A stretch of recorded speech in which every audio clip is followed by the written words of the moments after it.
ये हसी वादियाँ ये खुला आसमां आ गए हम कहाँ है मेरे साथिया इन बहारों में दिल की कली खिल गई. Now you must think that I've gone mad. Not exactly. Actually, I want to suggest that in most of the nature poem, there is always a connect between the beautiful nature and the poet's heart. That is exactly what we are going to explore and learn today from another classical gem by William Wordsworth called The Daffodils. So let's dive into the poem. Hello and welcome to another classical poem by William Wordsworth, which is something which takes you into the fascinating world of nature. And this nature poem is something which teaches us the beauty of nature and how that beauty of nature enriches us as human beings and stays with us throughout our life. Okay, so आप सबको फिर से नमस्ते. और आज हम ICSE English का William Wordsworth का द डैफोडिल्स पढ़ने जा रहे हैं, जिसका थीम है कि हमारे आसपास जो नेचर है और उसकी जो खूबसूरती है वो हमें किस तरह से छू लेती है और हमारी ज़िंदगी को और भी मनमोहक बना देती है. विलियम वर्ड्सवर्थ लेक डिस्ट्रिक्ट में पैदा हुए थे. He was from the Lake District, which he loved a lot. He was a romantic and a nature poet. Alongside Coleridge, he published the lyrical ballads in 1798, and ever since, many other romantic poets followed their footsteps. He lost his mother at a very young age of 8 years. Then, reading in his grammar schools at Penrith and later on Hawkshead, he started writing poems, and most of his poems were inspired by his Lake District where he was born. Right, so he had a close connect with his mother, with his sister later on, and with the nature, the mother nature around him. तो William Wordsworth जो थे, उनकी माँ को उन्होंने काफ़ी कम उम्र में खोया था, और फिर बाद में वो अपने बहन के बहुत क्लोज़ हो गए. तो उनके नेचर पोएम में ये औरत का जो टच है, जो ह्यूमैनिटी का जो टच है, वो बहुत देखने को मिलता है. ये जो पोएम है ये एक इंसिडेंट से इंस्पायर्ड है. एक बार वो लेक डिस्ट्रिक्ट जहाँ पर कि वो पैदा हुए थे, बाद में वहीं पर ही उन्होंने ग्रामर स्कूल्स में पढ़ाई भी की और वहीं पर ही उन्होंने पोइट्री शुरू भी किया लिखना. आगे चल के ऑफ कोर्स वो कैम्ब्रिज से उन्होंने अपनी पूरी पढ़ाई कंप्लीट की. मगर उनका जो नेचर के प्रति लगाव था वो शुरू से ही था. वो लेक डिस्ट्रिक्ट के वजह से ही था, वो उनकी बहन उनकी मम्मी के वजह से भी था. ठीक है, तो उनकी बहन के साथ वो 1802 में लेक डिस्ट्रिक्ट में घूमने निकले हुए रहते हैं, और अचानक से उनके सामने ये सुनहरे पीले रंग के डैफोडिल्स जो कि इंग्लैंड में पाए जाते हैं, वो सामने में आ जाते हैं और बहुत सारे एक साथ आ जाते हैं, जिस पिक्चर को वो कभी भी अपने दिमाग से निकाल नहीं पाते. और वो उनके साथ ही उनके घर आ जाता है, उनके दिलो दिमाग में छा जाता है और हमेशा उन्हें सुकून पहुंचाता है.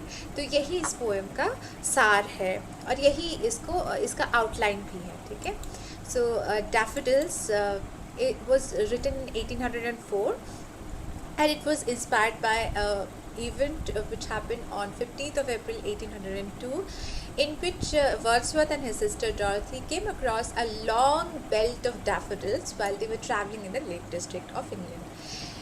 This poem was first published in 1807, पहली बार 1807 में publish हुई थी, in the volume called Poems in Two Volumes, and later on it was again published in 1815. सो जो ये डैफोडिल्स उन्होंने अपनी बहन के साथ देखा था वो उनके दिलो दिमाग में हमेशा छाई हुई रहती है, और उसी से ही रिलेटेड ये पोएम है. ठीक है, जैसे अभी आपके स्क्रीन पर डैफोडिल्स नाच रहे हैं, झूम रहे हैं और खिलते हुए नज़र आ रहे हैं, ठीक वैसे ही विलियम वर्ड्सवर्थ को भी नज़र आए हुए होंगे, और उन्होंने तभी इस पोएम को इस तरह से उन्होंने लिखा है. ठीक है, so let's move on with the beautiful daffodils in front of our eyes.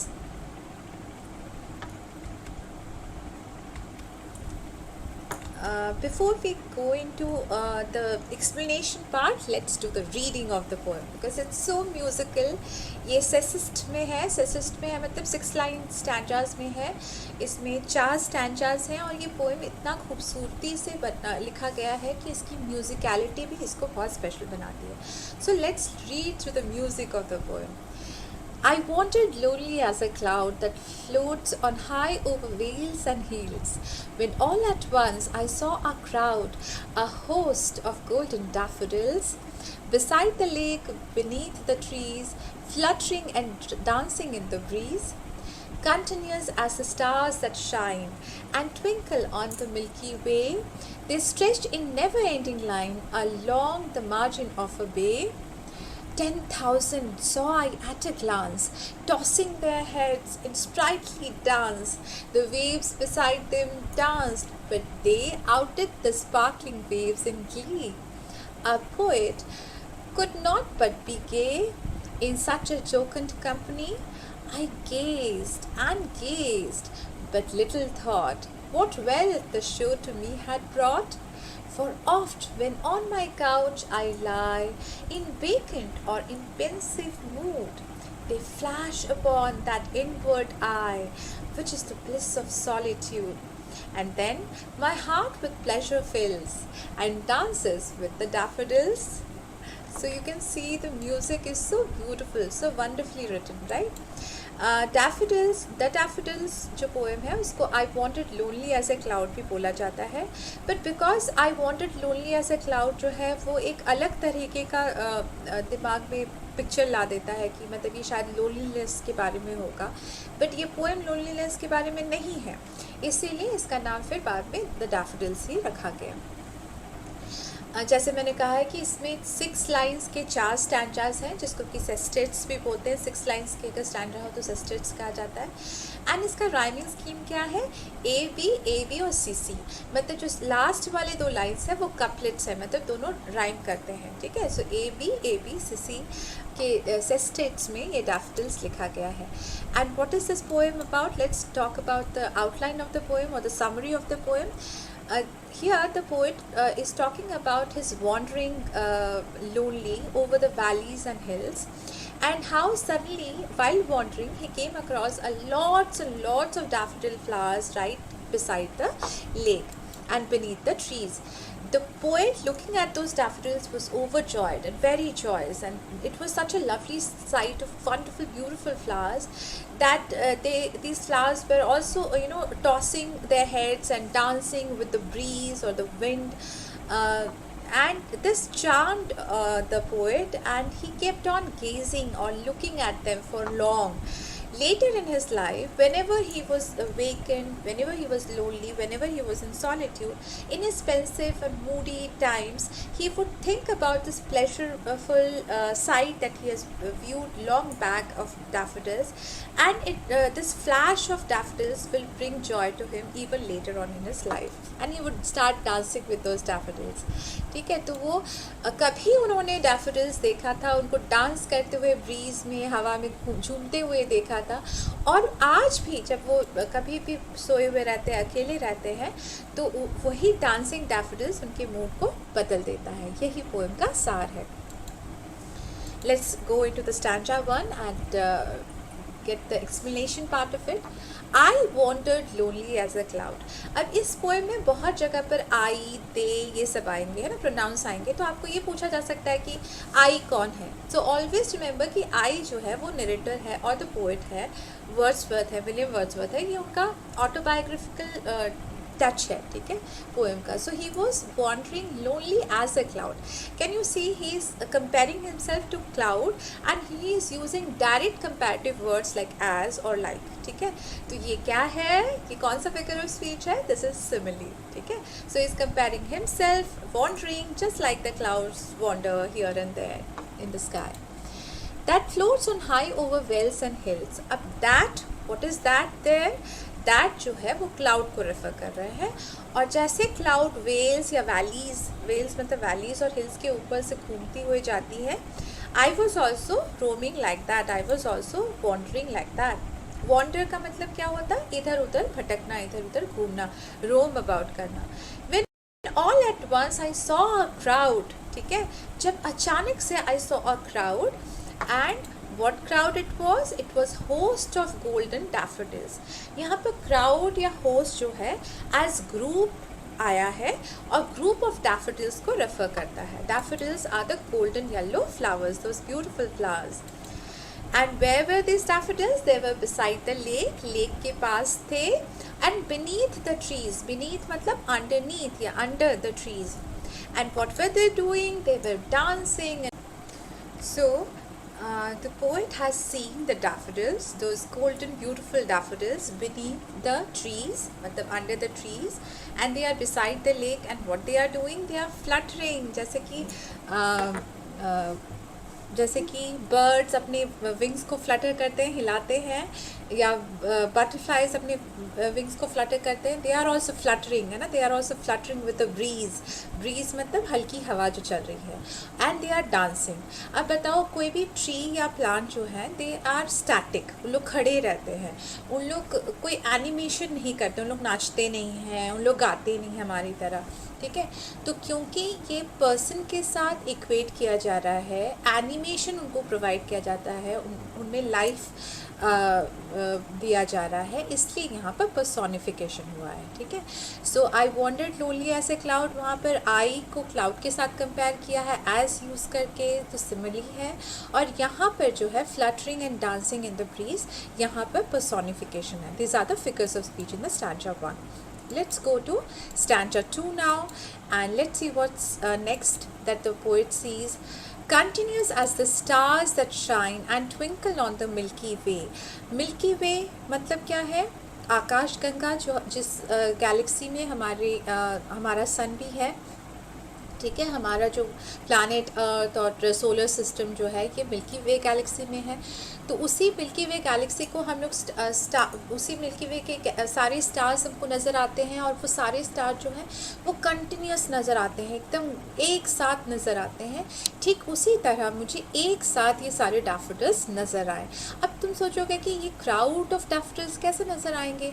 अब सोचो तुम कहीं पर भी लेट पहुंच रहे हो, ठीक है, आपने लेट टिकट खरीदी है और आपने फिल्म देखने के लिए एंटर किया है, कांतारा फिल्म या जो भी फिल्म अभी के पठान फिल्म जो भी, एंड आपको हाउसफुल नज़र आता है ना. तो आप वहाँ पर एक इंसान को देखोगे क्या? नहीं. अगर आप किसी फ्रेंड को सर्च करो या रिलेटिव को सर्च करो, तभी आप एक इंसान को देखोगे. अदरवाइज आप एक साथ पूरे क्राउड को देखोगे, और वही साइट आपके दिमाग में रहेगा, वही इमेज आपके दिमाग में रहेगा.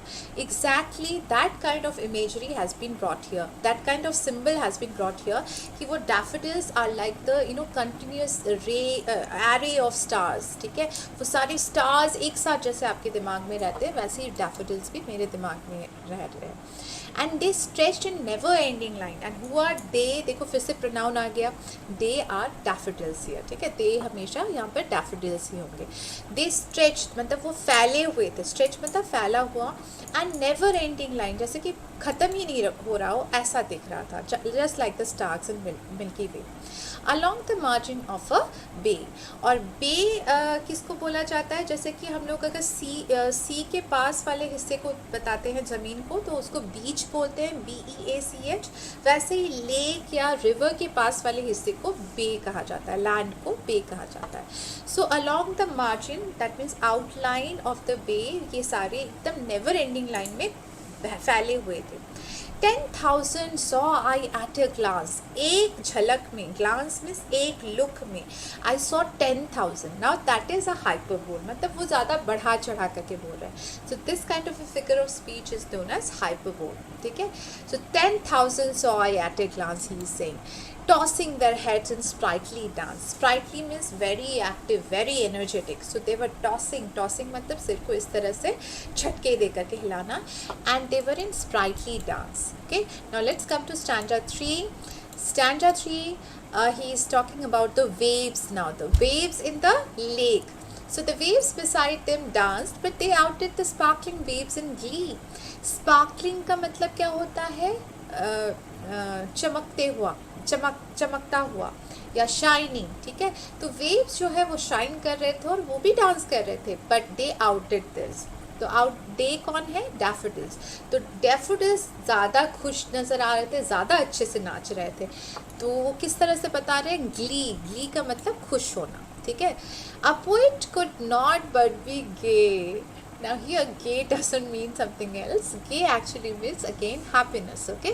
So glee is also happiness, gay is also happiness, and jocund is also happy company, ठीक है। So all these words are happy, right. So poet क्या कह रहा है कि ये जो नाचते खुशनुमा नाचते हुए फूलों का झुंड है, वो मुझे भी खुशियाँ दे रहा है, मुझे भी गेफुल बना दे रहा है। And this is a jocund company. So here there is a metaphor, jocund company for the host of daffodils, ठीक है। जॉकन कंपनी किसको बोला जा रहा है, ये हैप्पी कंपनी कौन है, हैप्पी कंपनी ऑफ फ्रेंड्स कौन है, वो होस्ट ऑफ डैफोडिल्स है, ठीक है। I gazed and gazed but little thought. Again hyperbole, कि वो एक झलक नहीं देखा उन्होंने, वो देखते ही गए, देखते ही गए, देखते ही गए। तो बढ़ा चढ़ा के रुके बोल रहे हैं, बट वो कह रहे हैं कि उस समय मैंने जो बस देखा ही देखा, लेकिन मैंने सोचा नहीं था। What wealth the show to me had brought, ये what wealth were first syllable में दोनों ही वर्ड्स के आ रहे हैं, कंटिन्यूस आ रहे हैं, और व साउंड है तो कॉन्सनेंट है, सो दिस इज़ एलिट्रेशन। तो यहाँ पर इस एलिट्रेशन के साथ वो बता रहे हैं कि उस झलक में, उस नज़र में मैंने जो देखा, जो उनकी खुशी मेरे तक पहुंची, वो खुशी मेरे लिए कितनी बड़ी ट्रेजर थी, I did not know at that point of time. Now let's go into the stanza 4। For oft when on my couch I lie, oft is a classical or poetic way of saying often या often, ठीक है। बार बार ऐसा होता है। when I lie on my couch, when मैं लेटा हुआ रहता हूँ काउच में, अपने सोफ़ा में, in vacant और in pensive mood, vacant means lonely mood, जब दिमाग खाली है, pensive मतलब बहुत thoughtful होना, बहुत ज़्यादा चिंता वाली दिमाग हो, या एकदम ही वेकेंट दिमाग हो, कोई भी ऐसा सिचुएशन हो। दे flash upon that inward I, and now who are they are again those daffodils long back which he had seen, ठीक है। वो मेरे इनवर्ड आई में आज भी फ्लैश करते हैं, आज भी झलक आ जाती है उनकी। Which in is the bliss of solitude, solitude means loneliness, तो मेरे अकेलेपन के लिए वो ब्लिसफुल है, वो पीस लाते हैं, वो खुशी लाते हैं। Bliss means it's a combination of peace and happiness, ठीक है। And then my heart with pleasure fills and dances with the daffodils, and मेरा जो दिल है उसकी झलक पा करके फिर से नाचने लगता है, खुश होने लगता है उन्हीं डैफोडिल्स के साथ। So that's what the poem is all about. I hope you have understood the poem, The Daffodils. I hope now you can find out all the similes and personifications and symbols and imageries that the poet has shown through the host of daffodils. The waves dancing, the daffodils tossing their heads, hyperbole कहाँ पे इस्तेमाल हुआ है, alliteration या assonance कहाँ पर आए हैं. This is your home task and I hope you do this home task in the comment section. Comment section में मुझे बताइए कि और कहाँ पे personification है और क्या क्या symbols आपको नज़र आ रहे हैं, कहाँ पर hyperbole है, कहाँ पर alliteration है. And let me know that you have enjoyed the reading of this poem. I hope you have liked the explanation and I hope you come back to my channel for more. Please do like, share and subscribe. Keep exploring, keep learning. Here's Nadita ma'am signing off. Good day and thank you.